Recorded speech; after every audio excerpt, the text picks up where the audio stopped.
Hi everyone, मैं रोहन यादव आप सभी का एक बार फिर से अपने यूट्यूब चैनल पर स्वागत करता हूं। जैसा कि आप सभी लोगों को पता है कि मैं अपने यूट्यूब चैनल पर समाजकारी के बारे में संपूर्ण जानकारी प्रोवाइड कराता हूं, चाहे वह एनटीए यूजीसी नेट का एग्ज़ाम हो या एमपीपीएससी या आरपीएससी या मेडिकल सोशल वर्क के संबंध में हम लोग यहां पे चर्चा पर चर्चा करते हैं। हालांकि अगर मैं बात करूं आप लोगों से एनटीए यूजीसी नेट की जो मैंने नया बैच स्टार्ट किया है उसमें आप लोगों से यूनिट नंबर फर्स्ट पर चर्चा कर रहा हूं। मैं आप लोगों से सामाजिक धार्मिक सुधार से संबंध में कुछ आंदोलन चलाए गए थे जिसके परिप्रेक्ष्य में मैंने आप लोगों से बात कर चुका हूं। अगर मैं बात करूं हिंदू सुधार आंदोलन में तो ब्रह्म समाज जिसकी स्थापना 1828 में राजा राम मोहन राय ने किया था, इसके परिप्रेक्ष्य में मैंने आप लोगों से बात कर चुका हूं। आर्य समाज और रामकृष्ण मिशन, थियोसॉफिकल सोसाइटी, प्रार्थना समाज, तत्वबोधनी सभा, देवबंद आंदोलन, सत्यशोधक समाज, अलीगढ़ आंदोलन, यंग बंगाल आंदोलन, the servants of India society जिसको हम लोग भारत सेवा समाज कहते भी हैं, सामाजिक सेवा संघ जो नारायण मल्हर जोशी ने चलाया था, इसके बारे में हम लोगों ने बात कर चुके हैं।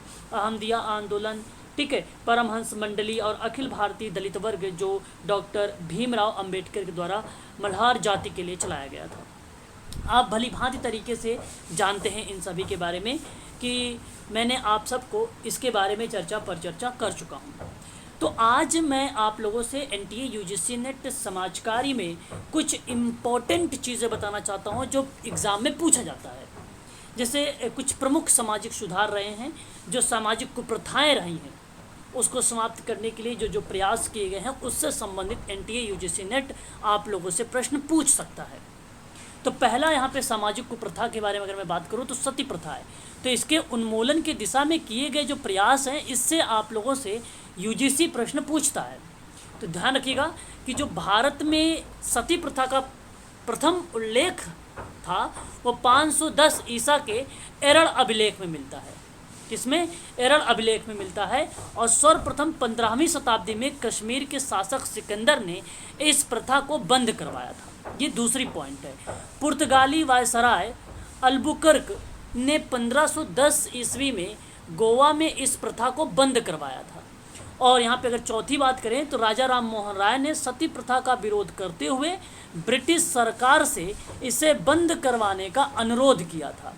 और यहाँ पे अगर हम बात करें पांचवी पॉइंट में तो राजा राम मोहन राय के प्रयासों से या उनके प्रयासों के ही फलस्वरूप लॉर्ड विलियम बेंटिक ने 4 दिसंबर 1829 को 17वें नियम के अंतर्गत बंगाल में सती प्रथा पे रोक लगा दी गई थी। तो एनटीए यूजीसी नेट ने ये पूछा हुआ प्रश्न है, ये पूछ चुका है सोशल वर्क में, और यूजीसी ने ये भी पूछ चुका है। तो ये सामाजिक कुप्रथा है। सती प्रथा के परिप्रेक्ष्य में अगर मैं बात करता हूँ तो ये 2 पॉइंट आप सबके लिए इम्पॉर्टेंट है, आप इन दोनों को याद रखिएगा। आगे बढ़ते हैं, और भी चीज़ें हैं। तो इसके अंतर्गत एक और आता है, तो अगर हम बात करें बाल विवाह, ठीक है, ये भी एक प्रकार की सामाजिक कुप्रथा है। और उन्मूलन की दिशा में जो किए गए प्रयास थे वो कुछ इसके पॉइंट ऑफ व्यू से अगर मैं बात करूं तो ये रहे। आप लोग इसको भी नोट्स बना सकते हो, और मैं इसकी जो पीडीएफ है अभी व्हाट्सएप ग्रुप में आप लोगों को जो है मैं सेंड कर दूंगा, ठीक है। तो देखिए, बाल विवाह के परिप्रेक्ष्य में अगर मैं बात करूं तो बाल विवाह के विरुद्ध सर्वप्रथम कार्य राजा राम मोहन राय ने किया, परंतु केशव चंद्र सेन और बीएस मालाबारी, ध्यान रखिएगा, बीएस मालाबारी के प्रयासों से सर्वप्रथम 1872 ईस्वी में देसी बाल विवाह अधिनियम पारित हुआ था। तो ध्यान रखिएगा, यहाँ पे अगर आप लोगों से पूछा जाए कि देसी बाल विवाह अधिनियम पारित हुआ था कब और किसके परिप्रेक्ष्य में, तो आप याद रखिएगा 1872 में। और यहाँ पर ध्यान रखिएगा आप सभी लोग, हालांकि सबसे पहले इस पे जो कार्य किया था राजा राम मोहन राय ने किया था, बट बाद में केशव चंद्र सेन और बीएस मालाबारी ने इनका प्रयास किया और इन प्रयासों के माध्यम से बाल विवाह अधिनियम पारित हुआ 1872 का, याद रखिएगा। और इस अधिनियम में 14 वर्ष से कम आयु की, ध्यान रखिएगा, 14 वर्ष से कम आयु की, ध्यान रखिएगा, बालिकाओं तथा 18 वर्ष से कम आयु के बालकों के विवाह को प्रतिबंधित किया गया था। क्या किया गया था? प्रतिबंधित किया गया था। ये चीज़ आप ध्यान रखिएगा, ये पहली पॉइंट थी और ये इंपॉर्टेंट भी है यूजीसी के, अगर मैं बात करूँ पॉइंट ऑफ व्यू से। बीएस बंगाली के प्रयासों के फलस्वरूप 1891 ईस्वी में ब्रिटिश सरकार ने एज ऑफ कॉन्सेप्ट एक्ट पारित किया। याद रखिएगा, ब्रिटिश सरकार ने क्या पारित किया है 1891 में, 1891 में एज ऑफ कॉन्सेप्ट एक्ट पारित किया था। और किस में? बाल विवाह में। और इसमें बताया गया है जिसमें कि 12 वर्ष से कम आयु की कन्याओं के विवाह पर रोक लगा दी गई थी। यह चीज़ भी आप लोग ध्यान रखिएगा। तो 1891 क्या था? 12 वर्ष के आयु के विवाह जो था हो रहा था कन्याओं पर, उस पर रोक लगा दिया गया था ये। और 1872 में क्या था? ये देसी बाल विवाह अधिनियम था। और इसमें बताया गया था कि भाई 14 वर्ष से कम आयु की बालिका और 18 वर्ष से कम आयु के बालकों का विवाह को प्रतिबंधित कर दिया था, 14-18 को। तो कब यह आया था? केशव चंद्र सेन और माला बारी के प्रयासों से बाल विवाह। तो ये भी आप ध्यान रखिएगा। आपको बता दूं, अगर आप यूजीसी की क्लास लेना चाहते हैं, NTA UGC net social work की, या आप एमपीपीएससी की क्लास लेना चाहते हैं, या आरपीएससी राजस्थान लोक सेवा आयोग की, तो आप लोगों को बता दूं कि यूजीसी की जो फीस रखी गई है, यूजीसी की मैं बात कर रहा हूँ, वो 5000 फीस रखी गई है, जिसमें आपको 2 किस्तों में जमा करनी है। मिनिमम 1000 की किस्त बन सकती है और 2500 रहेगी, ठीक है। और दूसरी किस्त भी 2500 की जाएगी। और यदि आप 1000 पहली किस्त में रखेंगे तो दूसरी किस्त में 4000 आपकी जो है किस्त बनेगी, याद रखिएगा।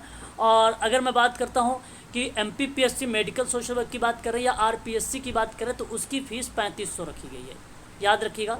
ये इसके लिए अलग क्लासेस कराई जाएंगी, जिसमें आप सबको मेडिकल सोशल वर्क के परिप्रेक्ष्य में थ्योरीज, प्रिंसिपल, प्रैक्टिस, ये सारी चीज़ों पर बेसिकली अप्लाइड होता है। हालांकि हम बात करेंगे सिलेबस के अनुसार ही, जो आप सब के लिए सिलेबस बनाए गए हैं, ठीक है, उन्हीं के अकॉर्डिंग बात करूंगा मैं आप लोगों से।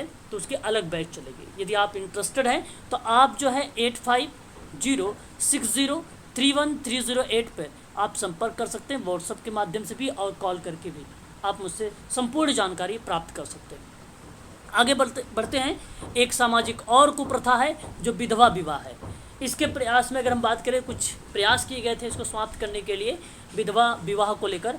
तो विधवा पुनर्विवाह के क्षेत्र में सर्वाधिक योगदान कलकत्ता के संस्कृत कॉलेज के आचार्य ईश्वरचंद विद्यासागर जी, जिन्होंने 1000 व्यक्तियों के हस्ताक्षरों से युक्त पत्र लॉर्ड डलहौजी को भेजकर विधवा विवाह को कानूनी रूप देने के लिए अनुरोध किया था। तो अगर आप लोगों से प्रश्न पूछा जाए कि विधवा विवाह में या उसके पुनर्विवाह के क्षेत्र में सबसे महत्वपूर्ण योगदान किसका रहा, तो ईश्वरचंद विद्यासागर का रहा था। और पत्र किसको भेजा था, ठीक है, तो आप ये भी याद रखिएगा, लॉर्ड डलहौजी को। ईश्वरचंद विद्यासागर के प्रयास के फलस्वरूप ब्रिटिश सरकार ने लॉर्ड कैनिंग, ध्यान रखिएगा ये भी दूसरी पॉइंट है, ईश्वरचंद विद्यासागर के प्रयासों के फलस्वरूप ब्रिटिश सरकार लॉर्ड कैनिंग ने 1856 ईस्वी में हिंदू विधवा पुनर्विवाह अधिनियम 15 पारित किया और विधवा पुनर्विवाह को कानूनी मान्यता दे दी गई थी। ये दूसरी पॉइंट है, आप नोट रखिएगा।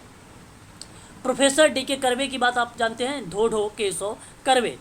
एवं अगर हम बात करें बीरे सलिंगम पुत्तुल ने भी विधवा पुनर्विवाह के लिए कार्य किया था। ये भी आप नाम नोट कर लीजिएगा। बाय द वे आप लोगों से पूछा जा सकता है कि विधवा पुनर्विवाह के संबंध में किसका किसका सहयोग था, समर्थन था। बात करते हैं डॉक्टर यहाँ पे प्रोफेसर कर्वे के बारे में। तो इन्होंने 1896 ईस्वी में विधवा आश्रम को पूना में स्थापना की और स्वयं एक विधवा से विवाह भी किया था। तो ये भी पॉइंट इंपॉर्टेंट है यहाँ पे 1896 का और दूसरी 1856 का, ये 2 पॉइंट इंपॉर्टेंट। और तीसरा पत्र वाला लॉर्ड डलहौजी को, तो ध्यान रखिएगा ये विधवा विवाह के परिप्रेक्ष्य में था यहाँ पर, जो कि यूजीसी ने यहाँ से प्रश्न पूछता है। बात करते हैं चौथी पॉइंट पर, बाल हत्या प्रथा के बारे में। बाल हत्या की प्रथा राजपूतों एवं बंगाल में अधिक प्रचलित थी और इसमें बालिका शिशुओं को जन्म लेते ही निर्दयता पूर्वक मार दिया जाता था। ध्यान रखिएगा ये बाल हत्या प्रथा है और उस समय राजपूत और बंगाल में अधिक ये प्रचलित था। तो उसमें बालिका शिशु को जन्म लेते ही निर्दयता से उनको मार दिया जाता था, वो बेसिकली बाल हत्या हो जाती। और इसी के परिप्रेक्ष्य में, इसी के दृष्टिकोण को देखा गया तो इसका कारण विदेशी आक्रामक और सुयोग्य वरों की अपर्याप्तता की समस्या अर्पित। तो सन 1785 ईस्वी में बंगाल नियम, ध्यान रखिएगा 21 ये लिखा हुआ है, और 1804 ईस्वी में नियम 3। जब 1885 की बात होगी तो वो 21 का नियम होगा, और जब 1804 की बात होगी तो वो नियम 3 होगा। ध्यान रखिएगा ये बात मैं कर रहा हूँ बाल हत्या प्रथा में।